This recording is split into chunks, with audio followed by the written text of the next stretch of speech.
H6 benzene का अगर हम लोग बात कर रहे हैं, delta HF not of C6H6, तो लिखेंगे 6 carbon solid plus 3H2 gas, it is giving C6H6 benzene दे दिया। तो ये बेंजीन एक्चुअल बेंजीन अगर है तो इसका हम लोग बोलेंगे डेल्टा HF नॉट एक्चुअल। अगर ये बेंजीन एक्चुअल बेंजीन है तो इसे हम लोग बोलेंगे डेल्टा HF नॉट एक्चुअल। लेकिन हमें यह भी पता है कि बॉन्ड एनर्जी के कंसेप्ट से हम लोग डेल्टा HF नॉट एस्टिमेट करते हैं। तो अगर हम एस्टिमेट करने के लिए जाएंगे तो हमें मानना पड़ेगा कि बेंजीन का एक कैनोनिकल फॉर्म जिसमें 6 CH बॉन्ड है, 3 कार्बन कार्बन के डबल बॉन्ड है और 3 कार्बन कार्बन के सिंगल बॉन्ड है। तो ये तो एक्चुअल हुआ। एक्चुअल बोलो या एक्सपेरिमेंटल बोलो, एक्सपेरिमेंटल या एक्चुअल, एक्सपेरिमेंटल या एक्चुअल। हम लोग कार्बन सॉलिड और हाइड्रोजन गैस से बेंजीन बना रहे हैं, मान लो लैब में बनाए, लैब में जो भी वैल्यू आया, एक्सपेरिमेंट से जो भी वैल्यू आया वो कहला गया डेल्टा HF नॉट एक्चुअल या डेल्टा HF नॉट एक्सपेरिमेंटल। लेकिन हम लोग पेन पेपर पे भी तो एस्टिमेट करते हैं डेल्टा HF नॉट, जैसे पिछले क्लास में कर रहे थे। तो बेंजीन का हमको स्ट्रक्चर मानना पड़ेगा और ये भी बन रहा है, मान लो 6 carbon solid plus 3 hydrogen gas is giving benzene. Sublimation, dissociation, atom मिलेगा, एटम को जोड़ के बॉन्ड बनाएंगे। तो बेंजीन का कैनोनिकल फॉर्म मानोगे तभी तो बॉन्ड बना पाओगे। यहां एक्चुअल बेंजीन का तो बॉन्ड नहीं बना सकते क्योंकि एक्चुअल बेंजीन में बॉन्ड हम लोग डिफाइन ही नहीं करते। बोलेंगे कि भाई 6 CH का बॉन्ड बनेगा, उतना एप्सिलॉन 6 एप्सिलॉन CH रिलीज होगा, 3 epsilon C single bonded C release होगा, 3 epsilon C double bonded C release होगा और energy required minus energy release करके हम लोग निकाल देंगे डेल्टा HF नॉट। वो जो डेल्टा HF नॉट आएगा कैनोनिकल फॉर्म मानते हुए वो आएगा delta HF not theoretical. Delta HF not जो आएगा वो आएगा थियोरेटिकल। तो कैनोनिकल फॉर्म मानकर बॉन्ड एनर्जी के कंसेप्ट लगाते हुए जो डेल्टा HF नॉट आता है वो आएगा थियोरेटिकल। ऑब्वियसली इन दोनों में डिफरेंस होगा। Resonance energy is also equal to delta HF not actual minus delta HF not theoretical. Resonance energy निकालने का एक और तरीका है। एक तो हम लोग तरीका देखे थे एंथैल्पी ऑफ हाइड्रोजनेशन से और एक तरीका है डेल्टा HF नॉट से। बॉन्ड एनर्जी के कंसेप्ट लगाते हुए हम लोग निकालेंगे delta HF not theoretical canonical form मानते हुए, और एक एक्सपेरिमेंटल डेटा दिया होगा, एक्चुअल माइनस थियोरेटिकल करेंगे तो रेजोनेंस एनर्जी। कॉपी करो। Resonance energy of benzene from the given data.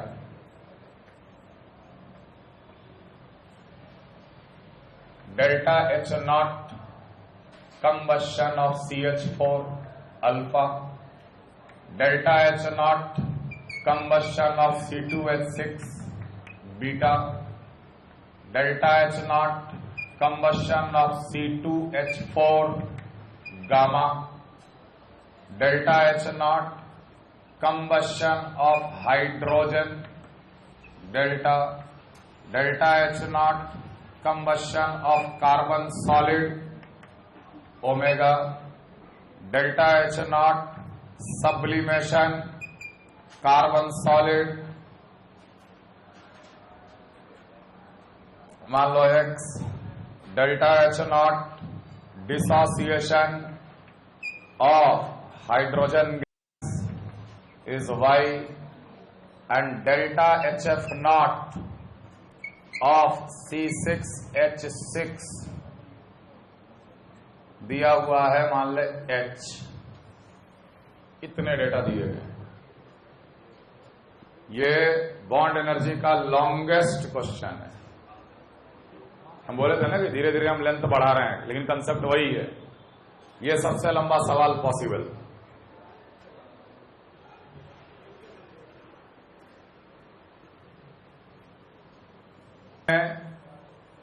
सवाल में जो डेल्टा HF नॉट दिया हुआ है वो एक्चुअल दिया हुआ है कि थियोरेटिकल दिया हुआ है?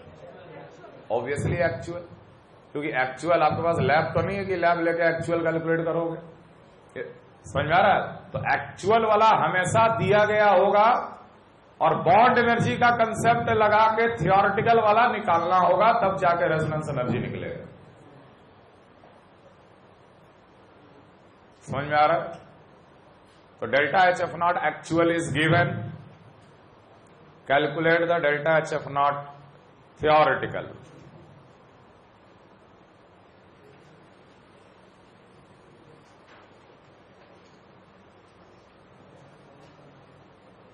बेटा थियोरेटिकल निकालने के लिए ये तो एक्चुअल दिया हुआ है ना, थियोरेटिकल निकालने के लिए हमको बॉन्ड एनर्जी का कंसेप्ट लगा के डेल्टा एच एफ नॉट निकालना है, बेंजीन का डेल्टा एच एफ नॉट। तो 6C solid plus 3H2 gas is giving canonical form. Clear? Gaseous state he imagine करना, ये भी गैस का ही दिया हुआ है, नहीं तो वेपराइजेशन का भी डेटा होता अगर लिक्विड होता तो। गैस, ये भी गैस। इस प्रोसेस, इस रिएक्शन का डेल्टा एच को कहेंगे डेल्टा एच एफ नॉट, और ये डेल्टा एच एफ नॉट निकलेगा थियोरेटिकल, जो कि energy required minus energy release. 6 carbon solid को कन्वर्ट करेंगे 6 कार्बन गैस में, 3 हाइड्रोजन गैस को कन्वर्ट करेंगे 6H गैस में, और ये दोनों कंबाइन करके दे देगा यहां पर। एनर्जी रिक्वायर्ड टोटल कितना होगा? कार्बन का सब्लिमेशन, सब्लिमेशन ऑफ कार्बन क्या है? X, यहां लिखेंगे 6X प्लस हाइड्रोजन का डिसोसिएशन, 1 मोल के लिए Y चाहिए, 3 मोल के लिए कितना चाहिए होगा? 3Y। ये होगा energy required minus energy release. कितने तरह तरह के बॉन्ड बन रहे हैं? तो 6 तो CH बॉन्ड बना, तो लिखेंगे 6 epsilon CH plus double bond है कार्बन कार्बन के बीच में, 3 epsilon C double bonded C और 3 epsilon C single bonded C। ये तीनों नहीं दिया हुआ है, ये तीनों अगर निकल गया तो delta H F not actual पता है, थियोरेटिकल पता है, रेजोनेंस एनर्जी निकल जाएगा। समझ में आ रहा है? Resonance energy will be equal to actual, actual कितना दे रखा है? H minus delta H F not theoretical, ये थियोरेटिकल वैल्यू। अब ये बॉन्ड एनर्जी निकालने के लिए कंबशन का डेटा दिया हुआ है, CH4 का कंबशन दिया हुआ है। तो CH4 का कंबशन क्या समझते हो? CH4 plus O2 carbon dioxide plus 2H2O liquid, 2 oxygen 2 4 oxygen, तो यहां लगाएंगे 2O2। कंबशन रिएक्शन लिखने का तरीका याद आ रहा है? 1 मोल होना चाहिए कंपाउंड जो बर्न हो रहा है। क्लियर? तो इसी रिएक्शन का delta H not combustion that is equal to alpha given. लिख लिया, अल्फा किसके बराबर होगा? Delta H F not of product minus delta H F not of reactant. तो ध्यान रहे, फिर से दोबारा आया, कंबशन ऑफ हाइड्रोजन किसके बराबर होता है? Delta H F not of liquid water. Combustion of carbon किसके बराबर होता है? Delta H F not of carbon solid, sorry carbon dioxide. तो एक तरह से कार्बन डाइऑक्साइड का और वाटर का डेल्टा एच एफ नॉट दिया हुआ है ना? तो ये अल्फा किसके बराबर होगा? Delta H F not of CO2 omega plus 2 times delta H F not of liquid water plus 2 delta minus delta H F not of CH4। तो यहां से delta H F not of CH4 पता चल गया, पता चल गया? Delta H F not पता चल गया तो carbon solid plus 2H2 gas is giving CH4 gas. इसी रिएक्शन का डेल्टा एच को कहते हैं डेल्टा एच एफ नॉट, किसका? CH4 का, जो कि आएगा omega plus 2 delta minus of alpha के बराबर। अब डेल्टा एच एफ नॉट को बॉन्ड एनर्जी में रिलेट करेंगे, कार्बन सॉलिड से कार्बन गैस, 2 हाइड्रोजन से 4H गैस, यहां रिक्वायरमेंट कितना होगा? X, यहां रिक्वायरमेंट कितना होगा? 2Y। कंबाइन करके क्या रिलीज करेगा? 4 एप्सिलॉन CH। तो ये जो वैल्यू आया that will be equal to energy required X plus 2Y minus energy release 4 epsilon CH। Solve करके यहां से निकलेगा एप्सिलन CH। सिमिलरली एक और करके हम दिखा दे रहे, तीसरा अपने आप समझ में आ जाएगा आपको। C2H6 का कंबशन दिया है, कंबशन रिएक्शन लिखो, plus O2, it is giving 2CO2 plus 3H2O liquid, 4 और 3 7, 7/2। इसका कंबशन वैल्यू कितना दे रखा है? Beta. Beta will be equal to delta HF not of product minus delta HF not of reactant. Delta HF not of product 2 omega plus 3 delta, समझ में आ रहा है, minus delta HF not of C2H6। तो delta HF not of C2H6 पता चल गया। तो बॉन्ड एनर्जी का concept, 2 carbon solid 3 hydrogen gas is giving C2H6 gas. इसका डेल्टा HF नॉट मिल गया हमें, कितना वैल्यू मिला? 2 omega plus 3 delta minus beta. और ये किसके बराबर होगा? Energy required minus energy release. 2 carbon solid से 2 कार्बन गैस, 3 हाइड्रोजन गैस से 6H gas combine to form this. यहां रिक्वायरमेंट कितना होगा? 2x का, यहां पर 3y का, और यहां कितना एनर्जी रिलीज करेगा? 6 epsilon CH plus 1 epsilon C single bonded C। ये वैल्यू किसके बराबर? ये वैल्यू हो जाएगा बराबर 2x plus 3y minus 6 epsilon CH plus epsilon CC। हाँ, CH आपको पता चल चुका है। CH अगर पता चल चुका है तो यहां से क्या निकल जाएगा? और C2H4 जब इस सेम तरीका से C2H4 की ओर आगे बढ़ोगे तो कार्बन डबल बॉन्डेड कार्बन का भी बॉन्ड एनर्जी पता चल जाएगा, क्योंकि C2H4 क्या है? HCH double bonded CH। तो मीथेन से निकला एप्सिलन CH, इथेन से निकला एप्सिलन CC, और इथीन से निकलेगा epsilon C double bonded C, जो कि यहां पर बिठाओगे डेल्टा HF नॉट थ्योरेटिकल पता चला, और उसके बाद हम लोग रेजोनेंस एनर्जी निकालेंगे। तो कंबशन डेटा से फॉर्मेशन, फॉर्मेशन से फिर bond energy. Clear everyone?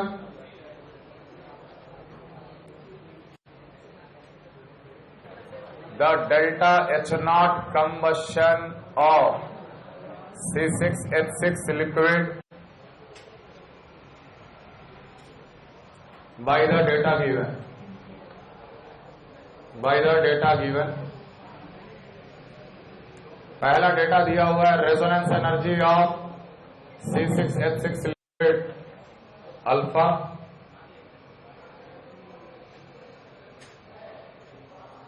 Delta H0 hydrogenation of cyclohexene beta, delta H0 F of C6H12 liquid is gamma, delta HF not of H2O liquid, delta HF not of CO2 gas omega।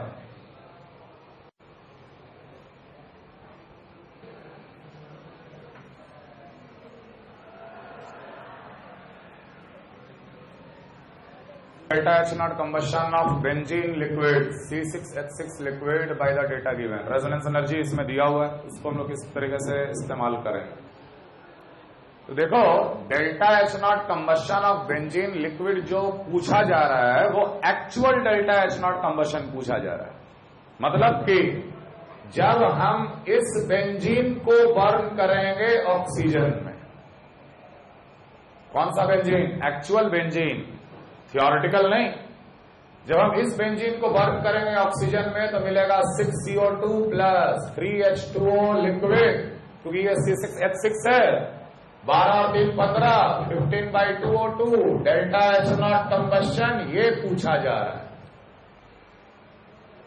Obviously ये delta H not combustion जो होगा वो 6 times delta H F not of CO2 plus 3 times delta H F not of liquid water, है कि नहीं, minus delta H F not of C6H6 actual. तो ये अगर मुझे पता चलेगा तब जाके ही हम लोग करेक्ट आंसर निकाल पाएंगे। मतलब delta H F not actual पूछा जा रहा है, एक्चुअल। क्लियर है ये चीज? बाकी डेटा का हम लोग इस्तेमाल करेंगे। साइक्लोहेक्सीन का हाइड्रोजनेशन दिया हुआ है, तो साइक्लोहेक्सीन, ये साइक्लोहेक्सीन है, ये जब 1 मोल हाइड्रोजन गेन करेगा तो क्या बन जाएगा, साइक्लोहेक्सेन, और यही है C6H12। तो इसका डेल्टा एच दे रखा है, डेल्टा एच नॉट कितना, बीटा। तो तुरंत जब एक पाई बॉन्ड का पता चल गया तो तुरंत हम लोग बेंजीन का कैनोनिकल फॉर्म इमेजिन करेंगे। तो बेंजीन का कैनोनिकल फॉर्म 3 हाइड्रोजन लेकर ये बन जाएगा साइक्लोहेक्सेन। तो डेल्टा साइक्लोहेक्सेन, क्लियर? इस प्रोसेस का डेल्टा एच नॉट कितना होना चाहिए, थियोरेटिकली कितना होना चाहिए, 3 बीटा होना चाहिए। थियोरेटिकल, एक्चुअल कुछ और होगा, हमें पता है एक्चुअल कम होता है, लेकिन थियोरेटिकली होना तो चाहिए 3 बीटा। यस और नो? ठीक है। इस थियोरेटिकल डेल्टा एच को हम ऐसे भी लिख सकते हैं, it is equal to delta H F not of C6H12 minus delta H F not of the theoretical benzene. लिख सकते हैं कि नहीं?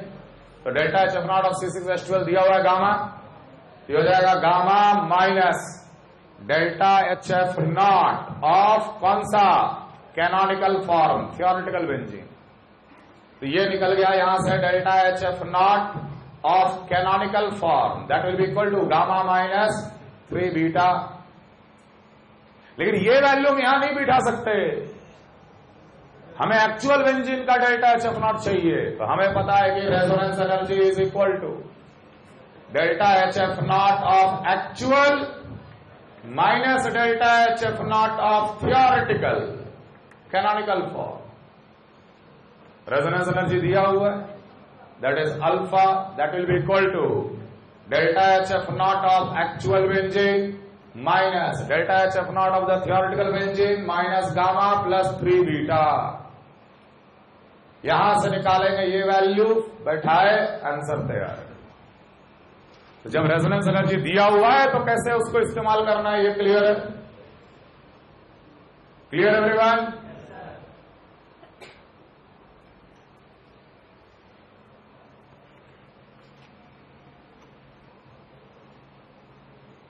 Calculate the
अगर गैसियस स्टेट में लिखा है तो delta H F not gas देना जरूरी है।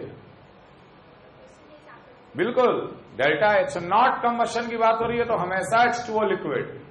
तुमको ध्यान होगा एक सवाल हम लोग किए थे, कंपाउंड को बर्न किए थे into carbon monoxide and water vapour, तो उसको अलग तरीके से डील किए थे। Delta H not combustion CH3OH liquid, bond energy दिया हुआ है, कार्बन डाइऑक्साइड का रेजोनेंस एनर्जी दिया है, तो उसी प्रकार इस्तेमाल करेंगे जैसे बेंजीन का इस्तेमाल किए थे, क्योंकि हमें सब कुछ एक्चुअल वैल्यू कैलकुलेट करना है, थियोरिटिकल नहीं। समझ में आ रहा? और delta H not vaporization of CH3OH liquid and delta H not vaporization of liquid water gamma. तो जिस रिएक्शन का आपको डेल्टा एच निकालना है वो रिएक्शन लिखो, CH3OH liquid plus oxygen carbon dioxide gas plus H2O liquid, balance करो, एक कार्बन 4 हाइड्रोजन 2 H2O, यहां पर 2 और 2 4, एक पहले से ही है तो यहां हो जाएगा 3/2O2। इस रिएक्शन का मुझे डेल्टा एच नॉट पता करना है, और इसी रिएक्शन का डेल्टा एच नॉट को बोलेंगे डेल्टा एच नॉट कंबशन। तो एनी रिएक्शन का डेल्टा एच जो होता है वो दो तरीके से लिया जा सकता है, delta H F not of product minus delta H F not of reactant, लेकिन यहां डेल्टा एच एफ नॉट कहीं दिया हुआ ही नहीं है। और दूसरा तरीका हो सकता है energy required minus energy release, तो इसको हम लोग energy required minus energy release के तरीके से करेंगे। समझ में आ रहा है? सबसे पहले इस लिक्विड मिथानॉल को गैसियस मिथानॉल में कन्वर्ट किया जाएगा। कितना एनर्जी की रिक्वायरमेंट होगी? बीटा। फिर इसको हम लोग ब्रेक कर देंगे, कार्बन गैस में 4 हाइड्रोजन में और 1 ऑक्सीजन गैस में। यहां कितने एनर्जी की आवश्यकता होगी? तो CH3OH, 3 CH को तोड़ना है, 3B1, 1 कार्बन ऑक्सीजन को तोड़ना है, B2, और 1 OH को तोड़ना है, B3। इस ऑक्सीजन को भी तोड़कर बना देना है 3O गैस। तो यहां कितने की आवश्यकता होगी? तो 1 मोल O double bonded O, O2 क्या है? O double bonded O, O को तोड़ने के लिए B4, 1 मोल के लिए B4, तो 3/2 मोल के लिए 3/2 B4। अब ये सारे एटम कंबाइन करके सबसे पहले क्या देंगे? Carbon dioxide plus H2O gas, 1 मोल 2 मोल, गैस गैस ध्यान रखना। और फिर ये गैस को हम लोग कंडेंस करेंगे लिक्विड में। अब एनर्जी रिलीज होने की बारी आई। समझ में आ रहा है? अब बताओ यहां कितना एनर्जी रिलीज होगा कार्बन डाइऑक्साइड बनने में? कार्बन डाइऑक्साइड बनने में कितना एनर्जी रिलीज होगा? तो O double bonded C double bonded O मानोगे ना, 2 CO के बॉन्ड बन रहे हैं और 2 CO कितने? B5, यहां लिखेंगे 2B5। क्लियर?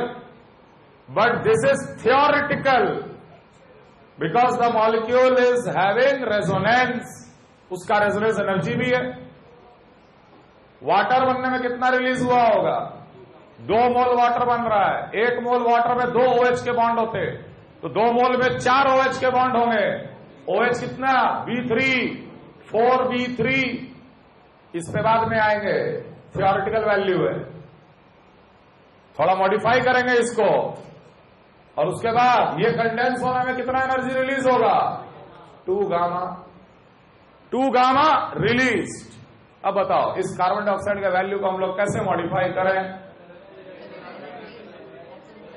तो यार कार्बन गैस और 2 ऑक्सीजन गैस मिलके बना रहा है O double bonded C double bonded O, है ना? ये थियोरिटिकल बना रहा है, इसको तो हम डेल्टा HF बोल ही सकते हैं ना। डेल्टा HF नॉट नहीं बोलेंगे लेकिन डेल्टा HF तो बोलेंगे। और मान ले वही carbon gas plus 2 oxygen gas मिलकर बना रहा है कार्बन डाइऑक्साइड एक्चुअल वाला, तो इसको हम बोलेंगे delta HF, delta HF actual. ये है थियोरेटिकल। तो पहले हम रिलेशन आपको नॉट में लिखाए हैं, ये बिना नॉट का रिलेशन होगा। Resonance energy will be equal to delta HF actual minus delta HF theoretical, actual minus theoretical. Resonance energy carbon dioxide कितना दे रखा है? अल्फा। एक्चुअल वैल्यू चाहिए, थियोरेटिकल कितना निकाले हो? 2B5। तो actual will be 2B5 plus alpha, यहां करेंगे प्लस अल्फा। समझ में आएगा? क्लियर है एवरीवन? बस तो हो गया। उसके बाद energy required is beta plus 3B1 plus B2 plus B3 plus 3/2 B4 minus energy released. Energy released is 2B5 plus alpha plus 4B3 plus 2 gamma. Answer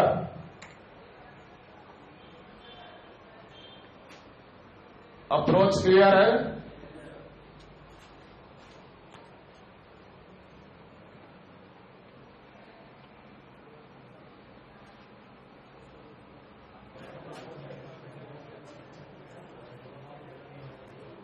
The heat liberated on complete combustion,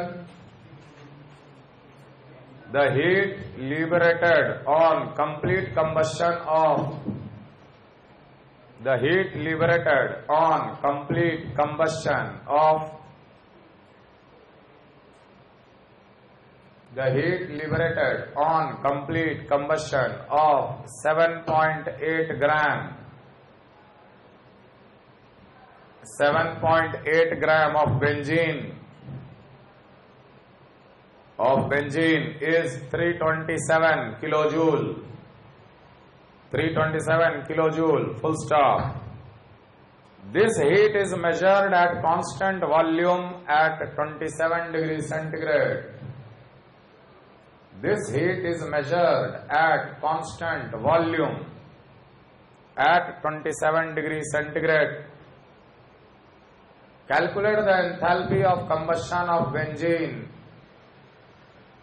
Calculate the enthalpy of combustion of benzene at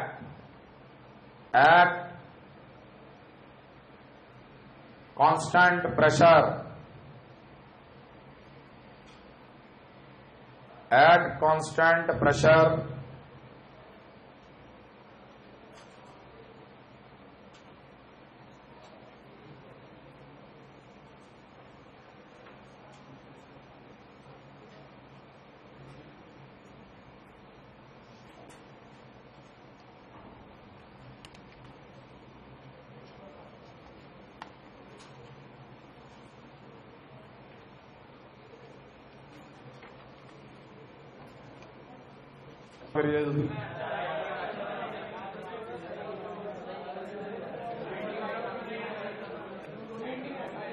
क्या